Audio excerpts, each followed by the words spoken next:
In other news, Hong Kong authorities have held a funeral for a firefighter killed in last month's blaze in Tai Po. Full honours were given to Ho Wai-ho, the 37-year-old who lost his life in the line of duty.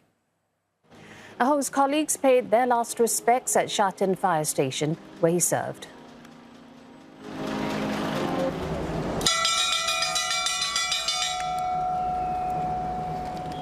Government officials joined other firemen in a separate ceremony, which took place behind closed doors. Now, the casket travelled through the Tai Po neighbourhood, where members of the public lined the streets to watch the hearse go by. A memorial was also put up for people to leave flowers and messages for Ho.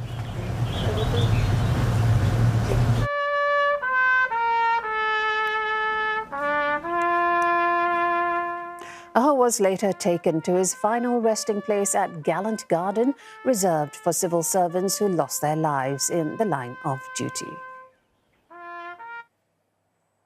CNA's Deborah Wong joins us live from Shenzhen with more. Deborah, tell us a bit more about the procession that took place earlier today. So while only family, friends and top government officials as well as colleagues were invited to the funeral, it was a closed-door event, it didn't stop many residents and members of the public from gathering outside the funeral parlour to pay respects, and a lot of them bringing messages of condolence, holding flowers, in fact, and they were left outside the funeral parlour shortly after the coffin came out, and we could see the Hong Kong flag draped over it, and it was mounted onto a fire truck which served as a hearse. Eventually, the procession started making its way briefly to Tai Po, where the burn site was, and over there, the streets were lined with, again, mourners and also firemen who were giving the last salute. And shortly after, the hearse then went on to Sha Tin Fire Station, where Mr. Ho had served as a firefighter for 9 years. And it was there where there were many residents gathered outside, all of them, most of them, in fact, dressed in black, holding flowers. And also it was there where we heard the bell toll 4 times, essentially relieving Mr. Ho of his duties. And it was also there where he was posthumously promoted to senior fireman last week on the day that was supposed to be his 38th birthday. And he was later laid to rest at Gallant Garden, the cemetery where civil servants who die in the line of duty are buried. And family, friends, colleagues over there observed 2 minutes of silence. His fiancée brought his dog there, and they also made their last goodbyes. And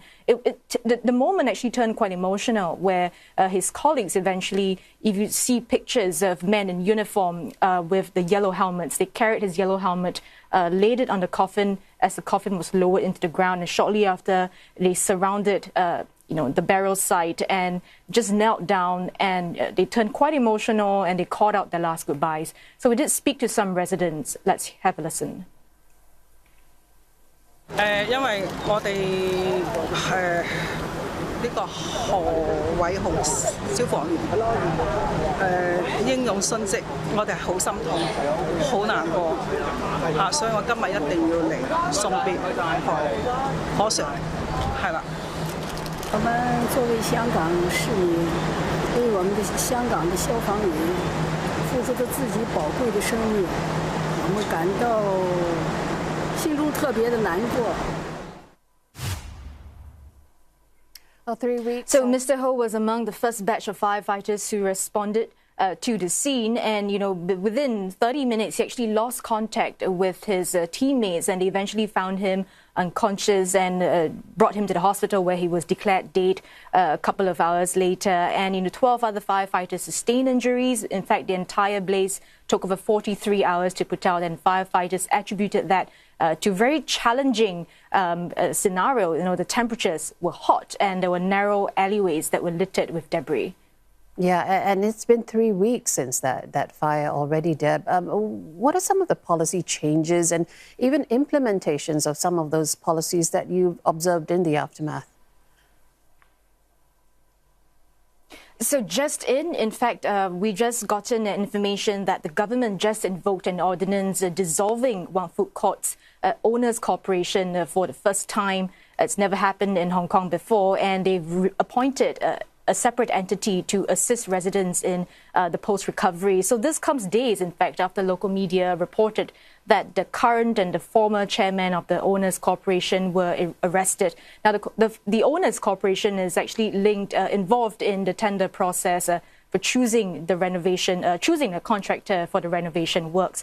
Other changes we've seen so far do relate to the failures that have emerged after the fire. Hong Kong contractors, in fact, are right now required to prove that the scaffolding mesh that they're using are compliant with fire safety standards. In fact, you have to submit some samples of this mesh to government-designated labs, and they've also got to be subjected to random inspections, and those who don't comply, they will face sanctions.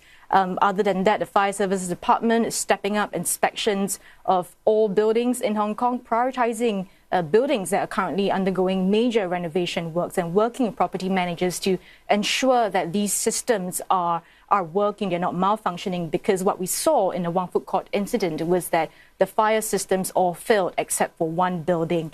And separately, Hong Kong's Bar Association says it will be proposing a legislation to criminalize bid rigging and also make construction safety guidelines legally binding. They will be submitting these recommendations to authorities later this year. But what we are looking at very closely is also Chief Executive John Lee says that they will be submitting a paper in the first LegCo session to reform the system. So that is what we'll be keeping an eye on in the first 2 weeks of January.